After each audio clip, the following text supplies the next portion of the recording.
Welcome back to Alpha Recap, your post-market roundup from stockalpha.ai.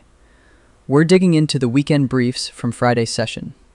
As always, if you have questions, you can reach us at stockalpha.ai and use the Q&A feature to send us what you want us to dig into. Great to be here. Friday was one of those wild microcap sessions. Lots of fireworks. So, what really stands out here is the sheer number of huge percentage moves across tiny names. Right.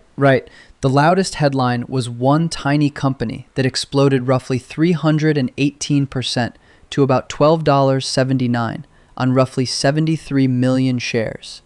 Big move.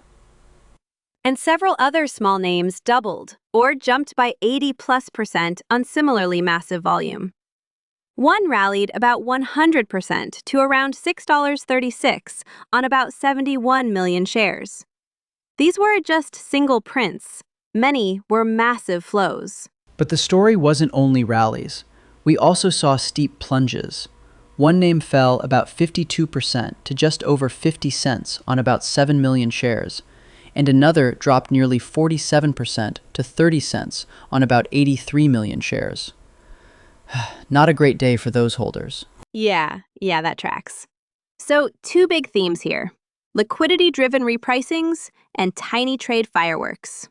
They feel similar at first because the percent moves grab headlines, but they're really different beasts. Exactly. Let me unpack that. When you get tens or hundreds of millions of shares traded, that's volume confirming attention. Momentum flows, blocks unwinding, short covering. Those moves can persist, at least short term. But when you see a stock surge on, say, only 11 or 13 shares, that's noise. Percentage math running wild. Right, and to add to that, Friday showed both types. Some names traded about 145 million shares and moved 80+%. Others moved huge percent amounts on single-digit to low thousand share prints. Totally different implications for follow-through. Quick thought. Small cap and penny names magnify portfolio swings. If you held a concentrated position in one of these, a single day could move your returns a lot.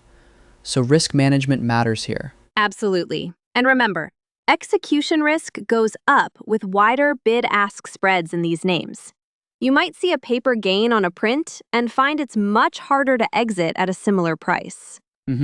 Some of the volume patterns looked like forced flows ahead of the long weekend. Lots of up and down volume clustered in microcaps, a classic sign of rotation or deleveraging. One phrase from the briefs stuck with me: heavy up and down volume clustered in microcaps. That suggests managers were trimming or rebalancing before the weekend. It's the kind of activity that creates both big rallies and sharp sell-offs. Short reaction. Big swings, big headlines. Let's get a little more concrete. A handful of names traded in the hundreds of millions of shares and rallied.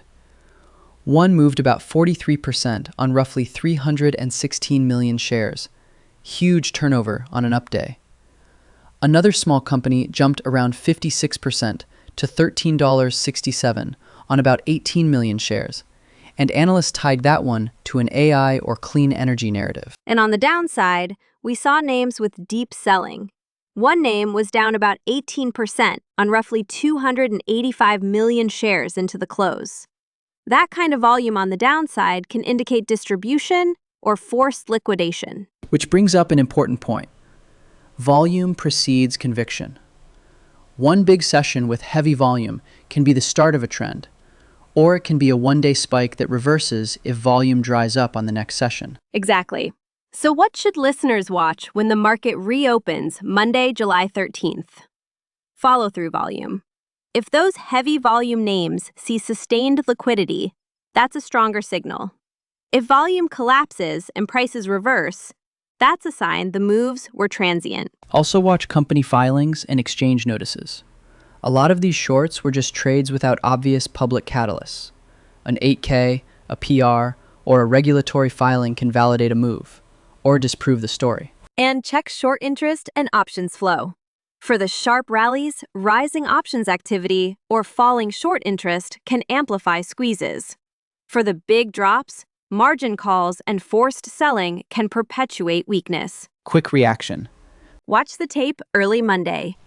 Now let's pivot to the other major theme from Friday, Meta and its AI hiccup. This one crossed from product to reputation and regulatory risk. Right. Meta pulled a newly launched AI image feature after users and privacy advocates objected to being automatically opted in and how consent was handled.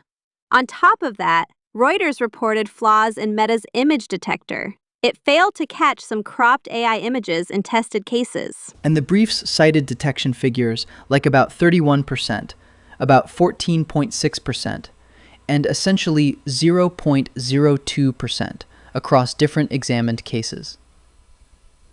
Those numbers are striking because they suggest the detector's performance can vary wildly depending on the test set or manipulation. Yeah, and that's a big deal because product trust is a path to monetization.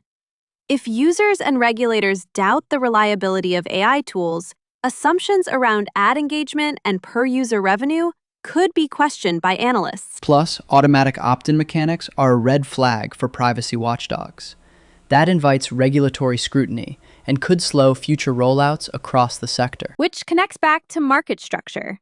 Tech headlines like this can re-rate multiple names, potentially increasing volatility in growth-heavy indexes. So even if the immediate market fireworks were microcaps, big tech's product and reputational risk can ripple outward. Honest reaction. Honestly, I was a bit surprised by how fast Meta pulled the feature. Me too. Shows how sensitive these launches are right now. So, putting the pieces together, Friday's session was dominated by liquidity-driven volatility in microcaps, while Meta's retreat highlighted AI product and regulatory risk in big tech. Two different market stories, but both about confidence, in prices on one side, in product reliability on the other. Let's do a short recap of tactical things to watch Monday. Volume confirmation on the heavy volume names. Any filings or exchange notices that explain Friday's moves. Meta follow-ups on the product and any regulatory comment. And changes in short interest or options that could amplify moves. Also monitor margin and broker actions for names that plunged with heavy selling. Those can trigger additional forced flows early in the session. Quick reaction. Eyes on volume and filings. Before we close, a few clear takeaways. 1. Many headline percentage moves were liquidity stories, not new durable fundamentals. 2. Heavy multi-session volume matters more than a one-day print. 3. AI product missteps have immediate reputational and regulatory implications that can affect bigger tech peers. And a reminder, this is informational only. We're summarizing market activity and analysts' observations from the briefs. This isn't personalized investment advice. Analysts note heightened volatility and recommend monitoring official filings, volume patterns, and regulatory news before forming conviction. If you want us to dig into any specific names or filings Monday, send your questions at stockalpha.ai. Use the Q&A feature and we'll answer live when we can. For more market analysis and insights, visit stockalpha.ai. Thanks for listening. Have a good weekend, and we'll look at how these stories unfold when markets reopen Monday. See you then.